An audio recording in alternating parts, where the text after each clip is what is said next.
Shalom. Okay, so I'm making the video like this because I'm too tired and too lazy to make one of the other videos. So y'all gonna have to look at my mug today. But anyway, so it was something that I was thinking about last night. Who was talking to me about it. And then today, an achutys sent me a message that contained something similar to what Yahuah was saying. And I had already planned on making the video, but then when she sent the text message, I was like, go ahead and make this video. So what Yahuah was talking to me about tonight that was confirmed through the achutys is basically like when Yahuah tells us that he's going to be doing something in and through our life, right? We automatically get a picture of how we think it's going to look or how we think it's going to be carried out. And that's just something that we automatically do, right? But Yahuah told us that his ways are higher, his thoughts are higher, right? So it's never going to look, sound, or be the way we expect it to be. And a lot of times stuff starts to occur in our life and we start blaming the enemy, right? And that's where giving the enemy way more power than he has comes from, because even if the enemy is being used to do something, or being allowed, I should say, even if the enemy is being allowed to do something in your life, we already know that all things work for the good of those that love Yahuah and are called according to his, and are the called according to his purpose, right? So we know that ultimately Yahuah is the one that's doing those things. And it's for your good, not for your bad. So with that being said, it was a few things that Yahuah had me, Ruach HaKodesh told me to pray. And I had been praying over it until I was told to stop praying over it. So it was some months that, consistently I remained in Palau about specific things. I wrote them down. Some of them I didn't write down, but just remain faithful until I heard Yahuah say, okay, that's enough. And usually when he tells me, okay, that's enough, it's because now it's time for me to, when I say me, I mean him. It's time for him to start like working those things in and out. He's already been working them in and out, but I really start to see them once he tells me to stop, right? So with that being said, it's some things that have come up into my life within the past few months that I was like, what is this? You know what I'm saying? And in all transparency, I have had to have some conversations with Yahuah, like, what's going on? Like, what's this? Why is this? And there are some things that he didn't answer me, and then there's some things that he did answer me. But last night when he said what he said, it was because I was receiving a revelation about a certain situation that had taken place. It wasn't really bad, but it was a situation that had taken place in my life, and I was thinking on it. And then that's when I received the revelation from Ruach HaKodesh that was Yahuah answering one of them prayers, or yeah, one of those prayers. You know what I'm saying? So I'm sitting here and I'm like, you know what I'm saying? I'm like, yeah. Because, again, we expect it to look one way and it looks something totally different. I mean, I can imagine that our brother, Yusop, when he received that dream about his brothers bowing down to him and all the other stuff, I'm pretty sure when he received that, he wasn't expecting that he was going to have to be enslaved, imprisoned falsely before any of that stuff happened. You know what I'm saying? I'm pretty sure that's not what came to his head when he received that dream, right? Abraham. When Abraham was told that he was going to be a father of many nations, I'm quite sure he wasn't exactly 100% sure how it looked. I mean, outside of Yahuah explaining it. The way Yahuah carries the things out looks way different than how we think it's going to happen. And a lot of times, for me anyway, it'll be controversy that either arises in my life or the life of someone that's in close proximity to me, and he uses me to assist that person, and that is how he that's how he cultivates in me the things that he's already spoken to me about, right? And one of the things that he started talking to me about last year, but then he really drove it home at the beginning of this year, was autonomy. We were born into a codependent society, and we were indoctrinated in multiple areas: school, work, family, like multiple areas taught us how to be codependent. But the problem with being codependent is when you start to feel like one of the people you are dependent on pulls away, it starts to drag you down, making you feel like, you're not good enough, making you feel angry, making you feel slighted. It makes you feel it makes you feel all the things. But when you're autonomous, you can exist outside of someone else and their emotions towards you and their thoughts and feelings and opinions towards you, right? So that was something that he was cultivating in and through me. And he did that, and I walked in that. And now the thing that I was thinking on last night was just someone that Yahuah had been using me to minister to. I was realizing that usually when Yahuah uses me to I hate to say the word minister, to assist spiritually, usually as soon as they are better, they're gone. Like, it's not like they're gone, but they're not constantly around me and in my face all the time. And Yahuah had to teach me that autonomy in order to be okay with that. And I was thinking about that last night, because normally I'd be like, oh, so, I helped you, now you're gone. And that's just me being transparent. But again, Yahuah was like, yeah, because you were meant to do, like, you did what you were meant to do in that person's life, and now it's time for you to go on somewhere, because there's other things that I have for you to do. You can't just be focused on that. And again, transparently, that was something that I had a hard time doing, was letting go of the person. And that just comes from majority of my life. And when I say majority, I mean I can go all the way back to like 7 years old. I've always been a loner.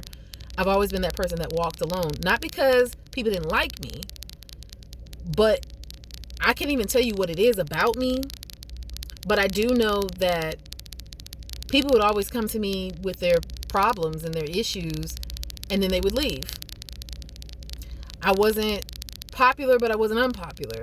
Like, I was like that in-between person that everybody was cool with, but nobody was cool with at the same time. It was some weirdness. And when I was in Christianity, I was ostracized a lot, because I was that person who was always asking questions like, okay, so I read this, but then you said that, so why come the two don't mix? They don't sound the same, right? So I was not liked in Christianity. I even respectfully went off on a pastor. And when I say respectfully, there was no curse words that were used, but I did put him back in his place. So I was not liked in Christianity. I told my testimony about a few things, and then my testimony was used as a weapon against me. So when I came into the truth, I became overly codependent on the mashpachah, because finally it's a group of people that are walking with Yahuah, walking with the Creator, that have a deeper level of obedience to him, right? But I did experience heartache with that. You know what I'm saying? And Yahuah had to teach me to be autonomous. He had to teach me how to be autonomous, because he had to teach me how to be able to do what it is that he has sent me to do, and then move on. And that was a part of my healing, because I'm constantly in front of his face in order to heal.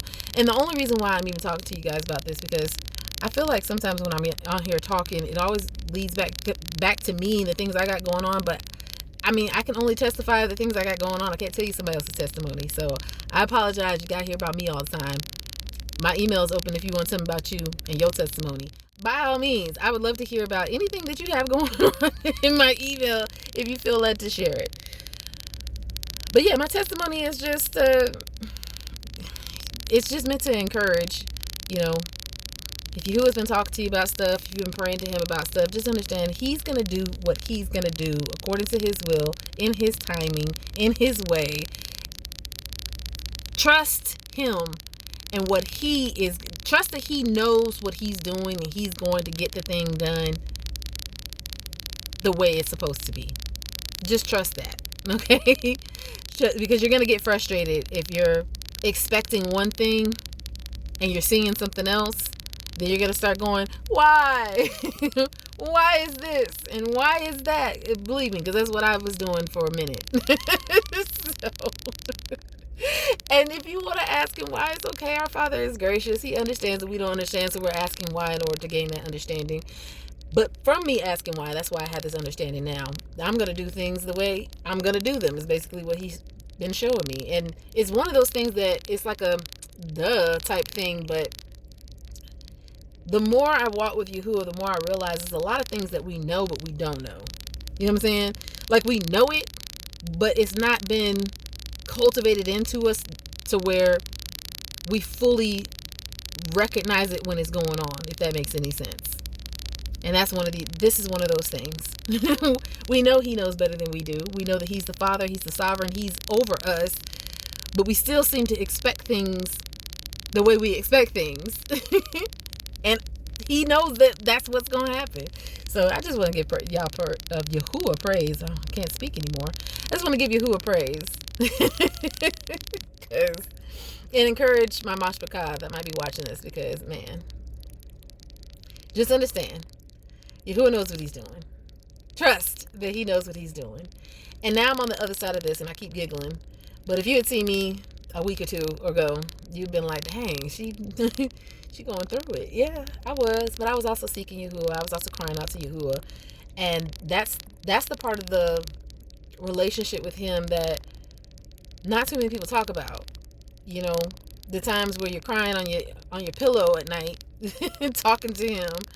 The times where you're really like actually crying out to him, like tears are flowing while you're talking to him, like crying out to him. The times that you're being completely transparent with him, not in a disrespectful way, but just in a, I don't understand, like what is this type of way. That's the part of the relationship that doesn't really get emphasized, because it's not aesthetically aesthetically pleasing to the flesh. It's not. But if you really think about the people that Yahuah used in a major way in this history book of his, again, let's go back to Brother Yusuf. The journey that led him to be the second in command in Egypt, or Matrayam, was not aesthetically pleasing. It wasn't desirable. You know what I'm saying? Yaqub happened to serve his uncle for 20 years. That wasn't desirable. He wasn't expecting to be there that long. He thought that he was going to be over there for a little bit until his brother cooled down, and then he's going to go back home.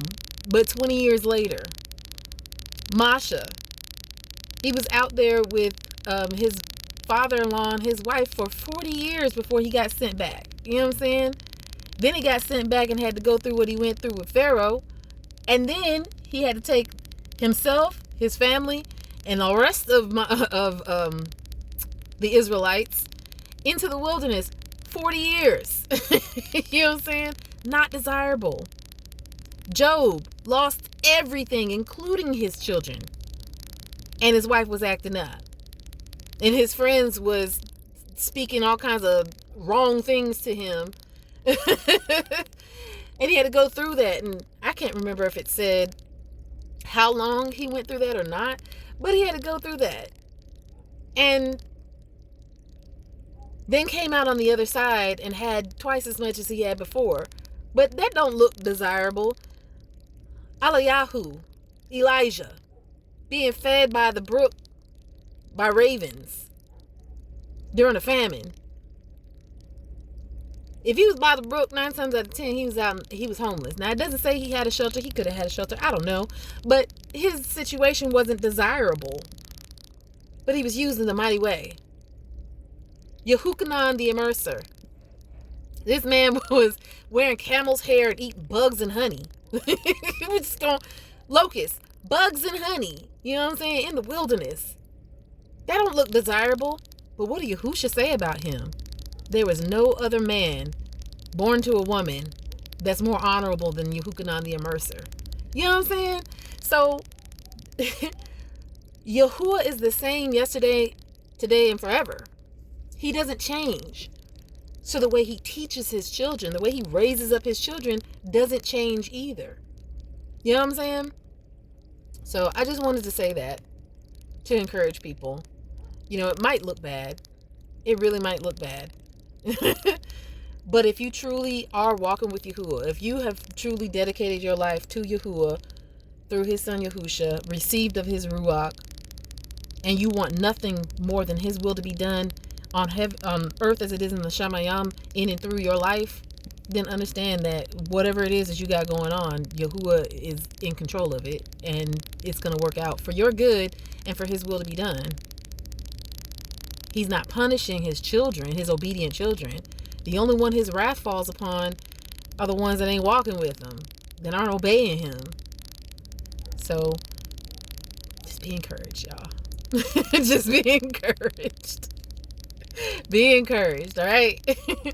Much Ahabah and Shalom. There's one more thing that I forgot to mention on the other part of the video, and that was about slowing down. So Yahuah is literally, when he's waking us up, he has to start healing us, because we've been indoctrinated our entire lives by the beast system. And so not only is he waking us up to who he is, who his son is, and his kingdom and all this other stuff, and who we truly are, he's also stripping that indoctrination from us. And our flesh is fighting back. So there's a healing process that's going on, and it's going to continue to go on until Yahushua returns, right? But with that being said, don't rush that healing process. Don't feel like you have to be in a certain place by a certain time, because remember, the enemy's time is limited. So the enemy is the one that makes us feel like things have to be done now. It's a rush. Now. If you think about when you're driving a car, if you're speeding and then somebody pulls out in front of you at the last minute, you have less time to react to that. So the chances of you having an accident are increased because you're rushing. Versus if you were going the speed limit, you have more of a chance. That going the speed limit, going slow, taking your time, actually increases your reaction time instead of decreasing your reaction time. So somebody pulls out in front of you, you have more time to prevent an accident or prevent a major accident, because you still might have the accident, but it might not be as major as it would have been if you were speeding. Because if you're speeding and you have that accident, the chances of a fatality happening from that accident are greater.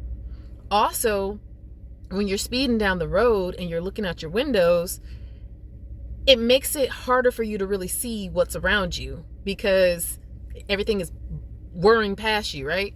But if you are going a little bit slower, you can see everything that's around you. You can make better choices while you're driving.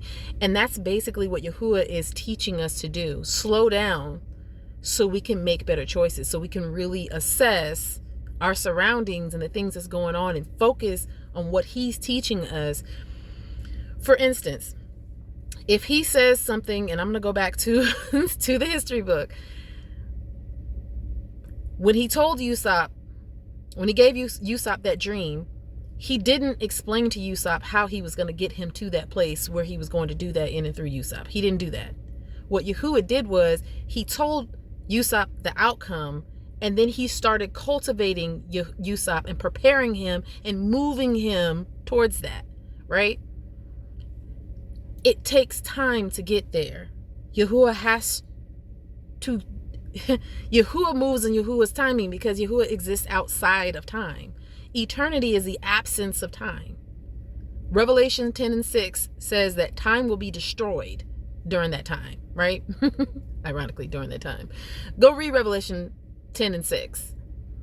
Time is the prison that we were put in when our ancestors, Adam and Hawa, sinned against Yahuah, transgressed his law. Because the law has always been in place, you guys. It's always been a spiritual law. Just want to throw that in there. But yeah, time was the prison that we were put in when that happened. But time will be destroyed in the end. And it's those that are entering into Yahuah's kingdom that will no longer exist in time. They will exist outside of time. That's what eternity is. An existence outside of time. Right? So he's teaching us now how to exist outside of time by telling us to wait on him, to be still and know that he is Yah, right? He tells us to trust him. Basically, the things that he tells us to do is meant to get us to slow down and not try to rush, not try to do all these other things, but to let him do what he's going to do, so that when whatever it was he said to us happens, we'll be prepared for it. We'll be equipped to carry that, whatever it is. And your healing, it's necessary for you to take the time to heal, because there's a lot of lessons in the healing that if you learn those lessons, then when situations that are similar to the things that wounded you in the first place start to arise, you'll remember the lesson, and it'll be easier for you to navigate through the situation now that you've learned how to do so. But if you're rushing, if you're trying to hurry up and get healed so you can hurry up and go do something else, you're missing the lesson. And you're not truly healing. And that's where you have a form of Yahliness, but deny the power thereof. You start to look and sound like you are righteous, but you aren't on the inside, because your insides are not clean. So, yeah, don't rush your healing. Whatever you're healing from, and all of us are healing from something. Do not rush it. Pay attention to the lessons that Yahuah is teaching you in that time, and let him lead and guide you. The only thing you need to make sure you consistently do every day is seek his face and obey. So obviously seek his face and then obey whatever it is he tells you. That is what we are supposed to be doing. That's what Yahusha taught us. Yehukanan 8, I want to say verse 26. I only speak the things that my Father taught me. You got to really go back through the book of John, the book of Yehukanan, and really pay attention to how Yahusha moved, what he said, when he said it, to whom he said it, why he said it. Pay attention to all of that, because when Yahuah says, study to show thyself approved, do you think he was talking about the book or his son, who is the word?